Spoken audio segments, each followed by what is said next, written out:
Good evening everyone. मैं अमरदीप, एक UPSC aspirant compensatory attempt Sikar. हम लोग 2020 अक्टूबर से अपने कॉम्पेंसेटरी अटैम्प्ट की डिमांड के लिए स्ट्रगल कर रहे हैं। हमारे स्ट्रगल को ऑलरेडी बहुत सारा टाइम निकल चुका है। स्ट्रगल को होते हुए 2020 अक्टूबर के बाद, जब हमने अपना प्री एग्ज़ाम दिया था, उसके बाद एक कॉम्पेंसेटरी अटैम्प्ट की डिमांड करते करते करते करते 2021 का मौका जा चुका है। Now it has to be just few days left for the examination of 2020 to become the notification for the examination of 2020 to become। सो मेरी एक रिक्वेस्ट है आप सब लोगों से, जो भी ये वीडियो देखें, प्लीज़ आप किसी भी तरीके से सपोर्ट कर सकते हैं, हमें करिए। मैं फाइनेंशियल सपोर्ट के लिए नहीं कह रहा हूँ, फाइनेंशियल सपोर्ट तो एक बहुत छोटी चीज़ है।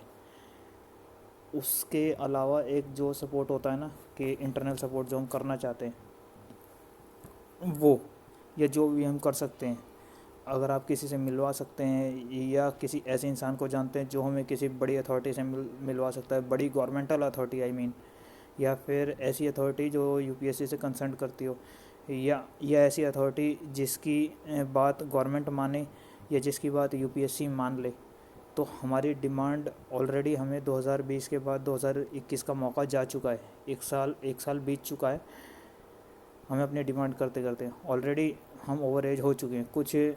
कुछ कैटेगरीज में ऐसी हैं जो जनरल कैटेगरी की एज को पास कर चुकी हैं, 32 साल पास हो चुके हैं, वो 34 के हो चुके हैं। कुछ कैटेगरीज में ऐसी हैं जो ओबीसी की एज को पास कर चुकी हैं, 35 वाले, वो इस बारी 2022 में 37 पार कर जाएंगे। तो ऑलरेडी इतना लेट हो गया है, और इस साल मिला तो अच्छी बात है, नहीं तो इसके बाद कोई फ़ायदा भी नहीं है, क्योंकि ऑलरेडी हम उतना लेट हो चुके हैं। एक साल बाद मिलेगा, तब तक हम 38 साल के हो जाएंगे, 38 साल में पेपर देंगे, सीट तक बैठते बैठते 40 साल के हो जाएंगे। ऑलमोस्ट हमारी आधी एज तो वैसे ही चली जाएगी, तो उसका फिर कुछ उतना खास बेनिफिट होगा भी नहीं। Already we all are getting late, और एज बार की कैटेगरी में आ चुके हैं। और मेरी आप सब लोगों से एक ये रिक्वेस्ट भी है कि अपना कोई भी ये कैंडिडेट अपने अपने बिहाफ पे जिधर भी कोशिश कर सकता है ना, वो उधर कोशिश करे। किसी से पूछने की ज़रूरत नहीं, किसी को बताने की ज़रूरत नहीं, अपनी कोशिश करो, क्योंकि we all are UPSC aspirant and we all are free to do anything. At least अगर किसी को बताएंगे भी तो भी चलेगा। अभी मेरे दिमाग में आया था कि मैं सभी ये जितने भी पॉलिटिशियन हैं, जो बॉलीवुड एक्टर टर्न्ड पॉलिटिशियन हैं, जो बॉलीवुड इंडस्ट्री छोड़ के पॉलिटिक्स में आए हैं, या बॉलीवुड इंडस्ट्री के साथ साथ पॉलिटिक्स इंडस्ट्री ज्वाइन कर चुके हैं, उन सब लोगों को लेटर लिखें। मैंने कॉल किया, कहीं पर कॉल लगा नहीं, कहीं पर वो रॉन्ग नंबर बताता है, और फिर in place of doing that वो letter method, in place of following that particular letter method, और in place of going to everyone residence, तो अभी बहुत कम टाइम रह गया। तो आई डोंट थिंक सो कि अभी उसके लिए टाइम है, तो कॉल करना मैंने ज़्यादा प्रेफर समझा।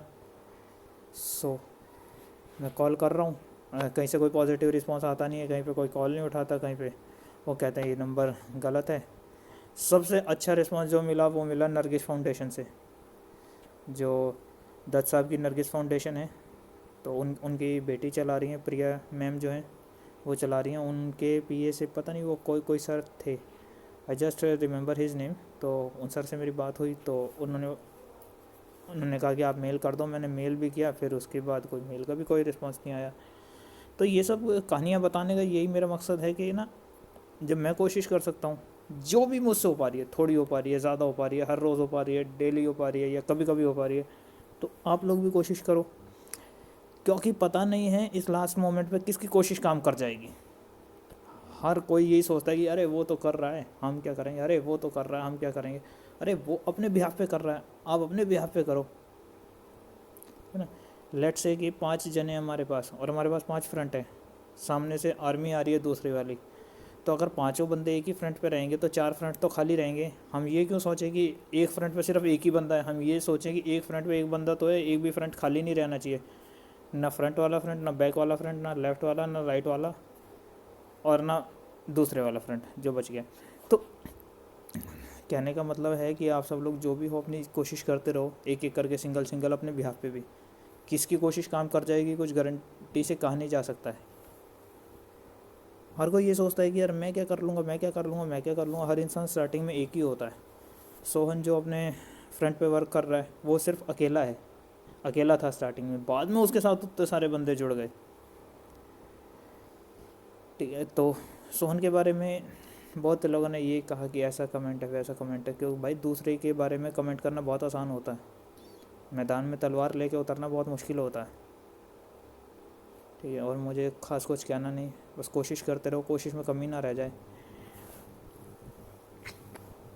लास्ट में किसी भी मोमेंट पे काश नहीं बचना चाहिए कि काश ऐसा कर लेते और ऐसा हो जाता वैसा हो जाता। कोई लूप होल नहीं बचना चाहिए, क्योंकि हमेशा ऐसा ही होता है, जो चीज़ हम छोड़ देते हैं ना बाद में पता लगता है कि उसी से काम बनना था, और वो तो हमने छोड़ ही दी।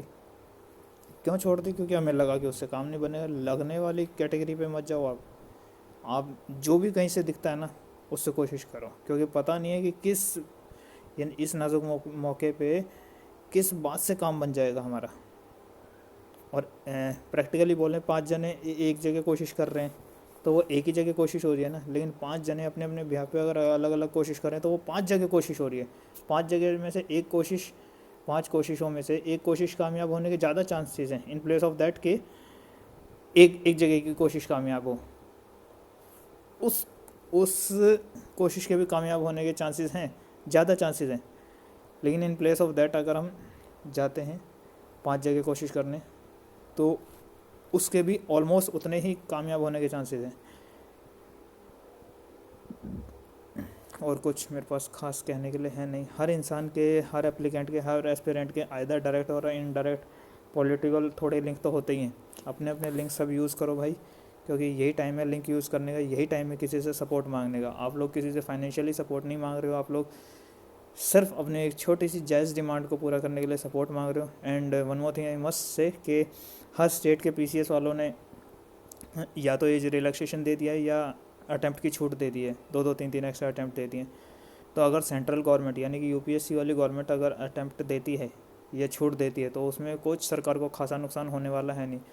और मेरी नरेंद्र मोदी जी से भी एक ये रिक्वेस्ट है कि मोदी सर प्लीज़ हमें आइदर 2 अटैम्प्ट दे दीजिए और 2 ईयर ऑफ एज रिलैक्सेशन दे दीजिए for each category. We all shall be very thankful to you sir. हम वही यूपीएससी एस्पिरेंट हैं जो आगे जाके आईएएस, आईपीएस, आईएफएस, आईआरएस वो सब बनते हैं। सर हमें एक मौका तो दीजिए, हम आपसे देश को सर्व करने का, हम आपसे सीट मांग रहे हैं सर, लेकिन एग्जामिनेशन हॉल की सीट मांग रहे हैं, आईएएस आईपीएस की नहीं मांग रहे हैं। वैसे आप कहते हैं कि हम ये सपोर्ट करेंगे, हम ऐसे सपोर्ट करेंगे, और करते भी हैं बहुत हद तक। तो सर उस सपोर्ट के सामने ये एग्ज़ामिनेशन हॉल की सीट कुछ भी नहीं है। और पहले भी अटैम्प्ट मिल चुका है 2014-15 में जब राहुल गांधी जी ने दिलवाया था, और अब भी स्टेट वालों एग्ज़ामिनेशंस ने दे दिया है, पीसीएस और पीएससी वालों ने। तो सर प्लीज़ हमें आइदर 2 अटैम्प्ट और 2 year of age relaxation for each category और 2 अटैम्प्ट फॉर ईच कैटेगरी हमें दे दीजिए sir. We all shall be very thankful to you. We are UPSC aspirant of 2020 and 2021. Along with us, there are some aspirants of 2018 and 2019 are also there. Sir, we all shall be very thankful to you, sir, till we live. Sir हम आपके बहुत आभारी रहेंगे जब तक ज़िंदा रहेंगे। Sir please, हमारी कोई ऐसी नाजायज़ डिमांड नहीं है कि पूरा होने में बहुत मुश्किल आ जाए या फिर पूरी ना की जा सके या पूरा होने से गवर्नमेंट को बहुत घाटा हो जाएगा। सर आप इलेक्शंस में वादे करते हैं कि हम सपोर्ट करेंगे और हम आपको ऐसे हेल्प करेंगे, और करते भी हैं। तो सर उस सपोर्ट के सामने ये सपोर्ट भी थोड़ा सा हो जाएगा ना सर, तो बहुत अच्छी बात हो जाएगी हम सब यूपीएससी एस्पिरेंट्स के लिए। सर प्लीज़ हमारी डिमांड को कंसिडर कीजिए। वो बहुत कम टाइम रह गया हमारे पास, अभी नोटिफिकेशन आने वाली है। नोटिफिकेशन आने के बाद कुछ भी हो पाना और मुश्किल हो जाएगा। सर हम ऑलरेडी 1 साल खो चुके हैं अपना, 2020 के बाद 2021 का मौका। अभी 2022 का मौका नहीं जाना चाहिए सर हमारे हाथ से, नहीं तो बहुत ज़्यादा दुख होगा सर, फिर उसके बाद मन ही टूट जाएगा। Thank you.